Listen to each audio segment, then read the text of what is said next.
You don't have to be great to start, but you have to start to be great. The magic you are looking for is in the work you're avoiding. It's simple. Number one, outwork, out-improve, out-strategize, and outlast. If you can outwork, out-improve, out-strategize, outlast, it's going to be very, very hard to compete against you. If you want some kind of a good outcome, you're going to have to work hard for it. And if you don't work hard for something, you're not going to get an outcome that's really worth much. You don't know how you're going to win? You treat every day like a Monday and every month like a January. You got to wake up every day and put 110% to your craft because there's someone out there that's getting it more than you.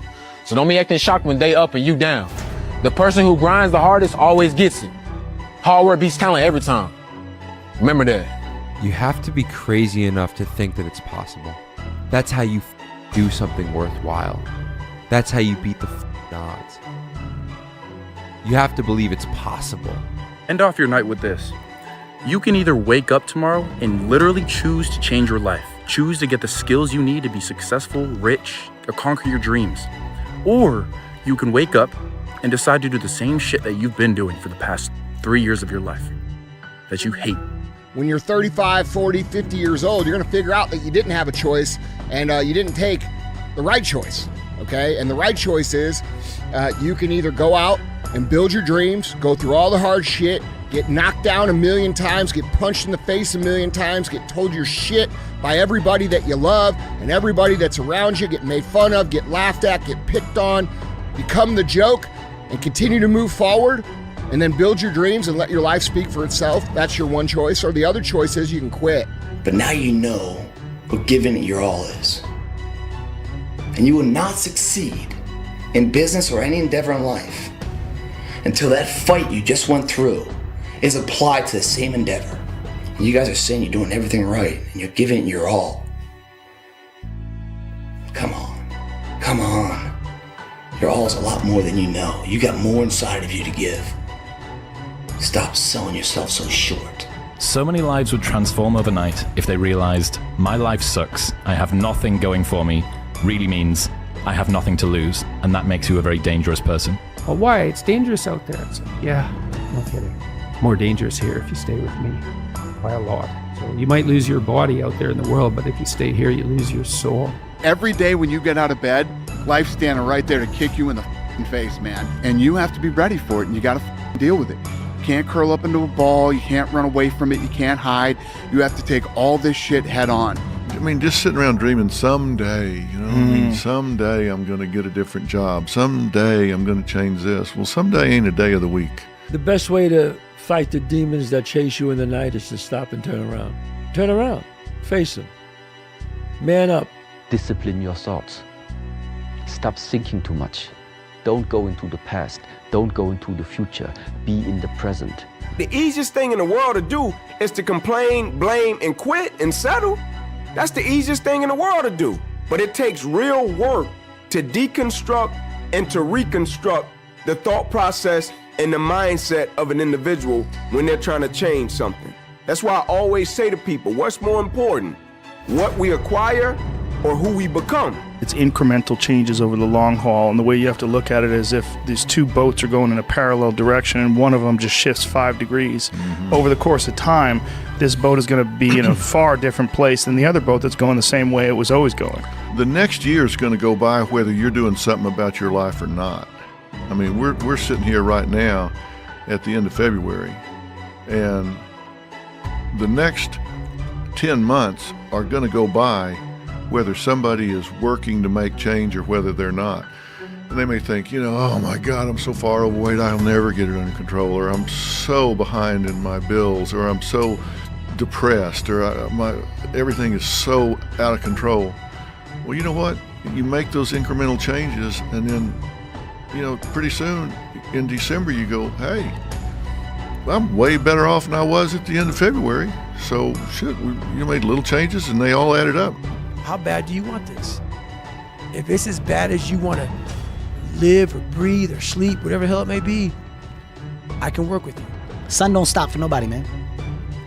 Sun don't stop. Sun gonna be up in the morning regardless. That sun is gonna be up in the morning regardless of how I feel and how depressed I am. The sun It's gonna fucking shine in the morning, and at nighttime the moon gonna be there, and you gonna look up, these days gonna keep going by. So do you let the days go by and look up and you done wasted a year doing what? Or do you just pick it up? All right, figure it out, made some mistakes, life goes on. And figure out life from this point. Are you not happy, or you're only half happy, or? Still to be happy about.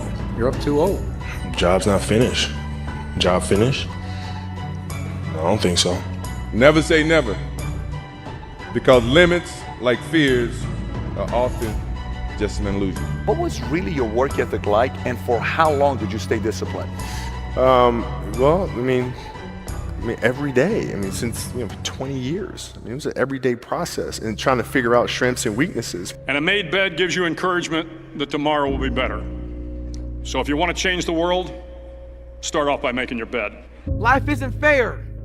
We have to understand that.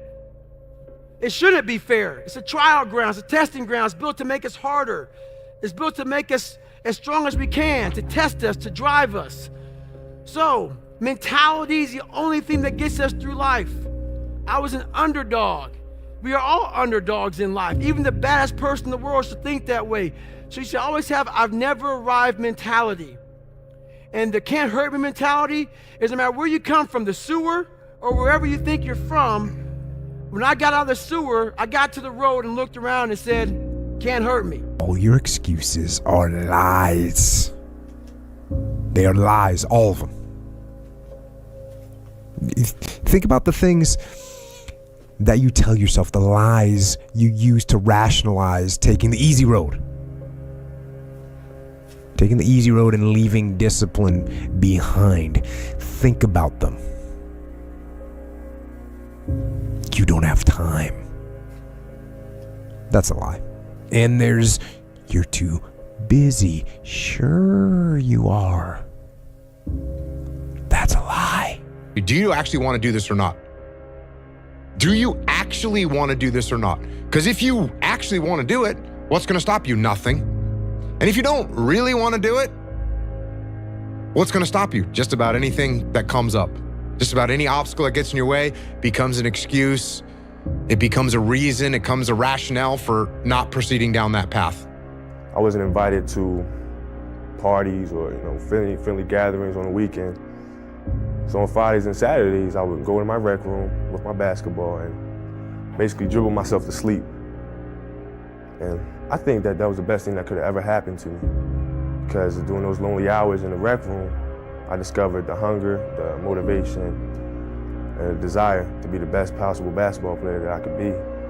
So it's a process. It's a real process that you can actually, in the 3-month time, you have absorbed the self-discipline. That's why I always tell people, it's not a one-night event. You get vitamin, and learning to say no in everything is not easy. No. Setting your priorities right is not easy. Avoid complaining in anything is not easy. But if you combine the 3 things, you can hand self-discipline. Be a dangerous man. Now, being dangerous is not being a threat. They're 2 different things. All right? And it's not about going out and lifting weights and getting a bunch of tattoos and wearing leather jackets and walking around with your chest and shoulders up, hulking around saying, I'm dangerous. That's very rarely is that a dangerous man. Often the most dangerous man in the room is the quietest man in the room. You will never be on my level, period. Simple and plain. It's okay to be number 2. It's okay to be right behind me. It's okay. If at the end of your life someone said, how was your life? And you said, it was good, I'll be really sad. Fight for excellence. Fight for amazing. Fight for a feeling of abundance, that you fill your soul, you tap into your full potential. And guess what? If you go for that kind of life, you're gonna have some tough spots. And this video is simply to tell you, it won't last. You're honestly, and that's not me trying to be some after school special shit. You really are.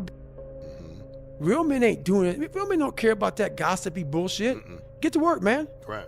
That's it. Developing your mental fortitude and your mental discipline is a big part of being able to handle stress, okay? It doesn't matter if you're stressed. It doesn't matter if you're hurt. It doesn't matter if you're upset. It doesn't matter if you're frustrated. If your discipline is on point and your mental toughness on point, you're going to be able to execute in spite of the situation being that way, and you're going to move forward whether you feel good or not. And once you can move forward whether you feel good or not, nobody can with you. Okay, because everybody else quits when things get hard. Everybody else quits when they get sick or they have an excuse or they get in a funk or they get, whatever. If you're able to operate even when things are hard, you can't be. I now see anything is possible and that you could train for anything.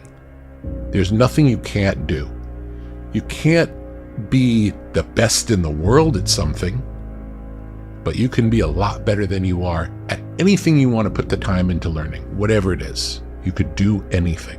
Your excuses will destroy you and take everything that you ever wanted from you if you let them. We're all writing a book. What's your book look like? What does your book look like? Like your life is a book. You got a bunch of chapters in your book, but when they close that book, how good was the book? The humbling reality that I'm not special, and if you want to be good at anything, you have to work really hard.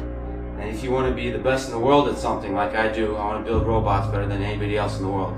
Or whether that's knitting or yodeling, anything, you have to work, but you have to work harder than anyone else in the world. What's the least amount of sleep you played a game on? Is there a story where it's like, no one knows about, where you went and played a game and it was so insane for whatever reasons? No sleep. You played a game with zero sleep. Zero sleep. Zero sleep. It's like, kids, Natalia had a certain, health situation, what have you, and you're staying up all night, and then you got to go out and perform because fans don't know, teammates don't know, nor do they care, nor should they, that you've been up all night. You got to perform. Set up a schedule and just do the work. You wake up one day, you feel this way. You wake up the next day, you feel another way. And it's just not helpful to base your structure or your goal on how you feel. You stick to what you put there on paper. You take your time, you make the plan, and unless you really are sick, you just do what you have committed to. Fight for it. Go the hard route. If there's an easy path and an easy button, it's always, in most cases, it's wrapped with something else. It's wrapped with an agenda. It's wrapped with circumstances. It's wrapped with failure because you're looking for the easy way. It all starts with who you are. I always tell our players, who you are is more important than what you do. How high you jump, how fast you run, because who you are is your character.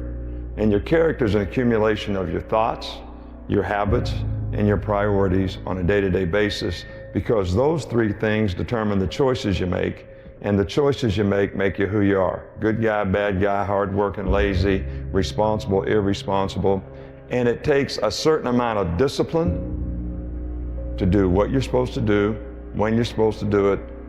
We are overcoming the suffering. We are not running away from the suffering.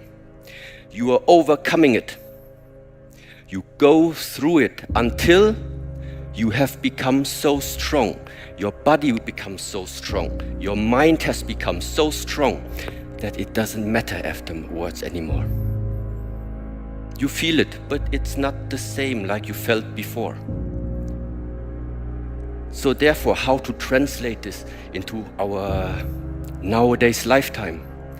Maybe it means we need to make us stronger again.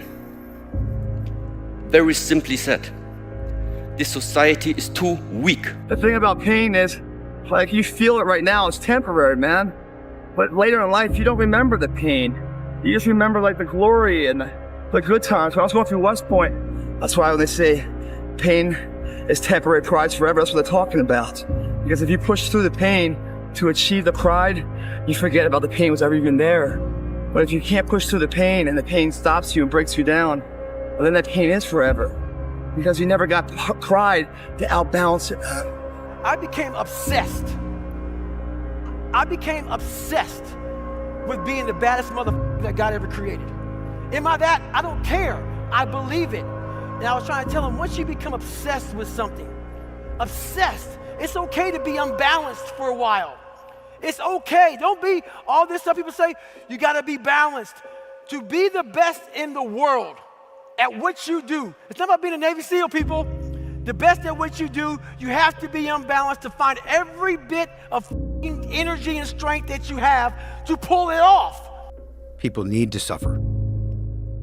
It is an actual requirement of life.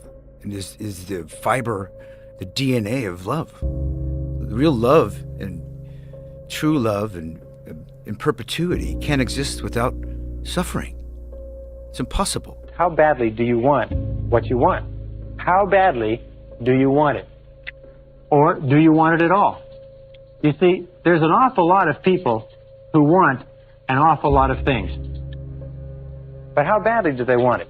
If you want it so badly, if you want it with tremendous intensity of desire, there's really nothing in the world that can stop you from getting it. There's an interesting story was told about Socrates, and Socrates was talking to one of his students, and the student said, I am hungry for knowledge. What can I do to increase my knowledge? And Socrates said, knowledge is something that is readily available and easy to get if you want it bad enough. He said, I'm sure I want it badly enough. And Socrates said, come with me, and he walked him offshore into the ocean, and walked him offshore into the Aegean Sea. And they got about 3 or 4 feet, and Socrates, a very, very strong man, grabbed the young man and put his head under the water. And the young man began to struggle and struggle and struggle, and finally became incredibly frantic, and finally brought him up. And he said, now what did you want while you were under the water? And he said, all I wanted was air. He said, all I could think of in the whole world was air. He said, when you want knowledge with the same intensity that you wanted that oxygen, you will get all the knowledge that you could desire. It's 1 year from today. And instead of us looking through the dust cloud, let's pretend it's a year from now and we're looking backwards. And let's pretend it was the best year of your life. What would have to happen in your life for it to be the best year of your life? In your career or your income or your business or your relationships or love or health or joy. And I don't want you to, your brain's gonna go, oh, I would love for this to happen. No, no, no. I want you to trick your brain. I want you to focus it and live it, positive focus, as if it already happened. How you gain mental toughness, how you become the person you want to be, is constantly facing the things that you don't want to face. If you constantly run away from things that you don't want to face, how is there growth? How is there mental toughness? Some days you're not going to sleep well. Some days you're going to wake up and you've got your schedule and everything's planned out and the poop hits the fan. You got to eat those shit sandwiches, right? And whether things go well or not that day, the emotionally mature man will still do what he has to do to stack his wins, to focus on his purpose, whereas the emotionally immature man will say, well, I didn't sleep well, I had nightmares, so I'll stay in bed. I didn't sleep well, or it's raining outside, it's cold outside, I don't feel good. I just woke up and the airplanes hit the World Trade Center, so I guess I have to change my pattern of life. You have to stay the course no matter what. And it takes a high level of emotional maturity because your emotions dictate your motion. Get the coffee, make the pancakes, kiss the girl, kiss the kids. You wake up, right to work. Whenever I get to a low point where I think, why do I even bother? I just remind myself, this is where most people stop, and this is why they don't win. And this relates to another one, which is a reminder for the gladiators in the arena who feel beat up and scarred with no hope in sight. Building a business is hard. Hard feels shitty. This is what hard feels like. And this is why most people can't do it, but you can. Right now in life, your family is looking for that one guy right now. They're looking for that one guy who's strong, who's that pillar for the family in hard times. Make sure they look around and find you. Some of y'all are motivated by broke. I'm broke, I'm stuck, I'm f***ed up, I can't do nothing. Some of y'all are motivated by just wanting to accomplish the things that you want to accomplish. Other folks are motivated by materialistic things. It's a very simple concept. If you want it, you gotta go get it. What else you gonna do, man? Sit around and do nothing, be nothing, contribute to nothing, become nothing, build nothing? Because that's the other alternative. I'm just not willing to accept that as my reality. Remember, it's not what you have, but what you do with what you have that separates winners from losers. It's not what happens to you, but how you respond to what happens to you that counts. If you quit, it's really easy to predict your future. But if you don't quit, if you go for it with no proof, you can't quantify it. People are going to call you crazy. Your friends are going to look at you sideways. But you'll have the opportunity to play in the game and stop sitting on the sidelines. And you might fail for a while. And you might have to pay your success tax. And you might have to go through 7 failures, 9 failures, 12 failures. You might be sleepless at night wondering why the heck you're doing it. But on the other side of that, you get to see who you're meant to be, who God designed you to be, and tap into your full potential, and there's nothing better. There comes a day where being average, being mediocre is just sickening to you because you've seen people with far less talent than you. As you're growing up with them, their childhood buddies, whatever else, they didn't have what you had. Yet now they're going to become something that you haven't. There comes that day. It's either when you're young, you know, and it strikes you on the baseball field because you're sick of striking out, or it's when you get fired from your 5th job, you know, and your wife and kids are on your ass because you don't know how to support them anymore. There comes a day where push comes to shove, where being mediocre, being like average and shit just burns. It sucks so much. You can't deal with it one more day, and you get off your ass and you create something that's always been there. One time I was running by a graveyard. I mean, I was just trying to become, I was fat. And I ran by a graveyard. And I look out there, I'm like, man, I wonder how many of you motherfuckers in there are so upset with how you lived your life. Now I'm running a 300-pound man thinking, man, don't die like this, bro. At the end of every day, you look yourself in the mirror and you ask yourself, did I get better today? If the answer is yes, and you do that for 5 years, 10 years, 15 years, how much better are you going to be? It's 2 a.m. right now. No one here. Mano to mano, me and you, and where we want to go tomorrow. 2 a.m. What I love about 2 a.m. is that we're not living by the clock, man. Because the clock says it's 10 o'clock time to go to sleep, or 9 to 5 time to go to work. That's bullshit. If you're in bed right now, and you're rolling around, you can't fall asleep, get the f*** up. It probably means you haven't done an honest day's work to earn that rest at night. 2 a.m., not a person's here. Don't be mad. When you're laying there in your bed, and you're in the hospital, and you're 70, 80, 90 years old, and you're thinking, man, I feel like I didn't do something. Because you did. You didn't do it. You didn't do shit. Starving rats are placed into a tube. Yeah. And they have a spring that is attached to their tail that can measure the force that they pull at, and that's a proxy for desire. Then they waft the smell of cheese in from the front of the tube, and the rat pulls and they measure how hard they want to go. And you'd think these rats are starving, they would be pulling pretty hard. Then they do another iteration of the study. This time they waft the smell of cheese in from the front, but they waft the smell of a cat in from behind. And the rats pull harder. Yeah. And what's the lesson? That you not only need to run towards something that you want, but you need to run away from something that you fear.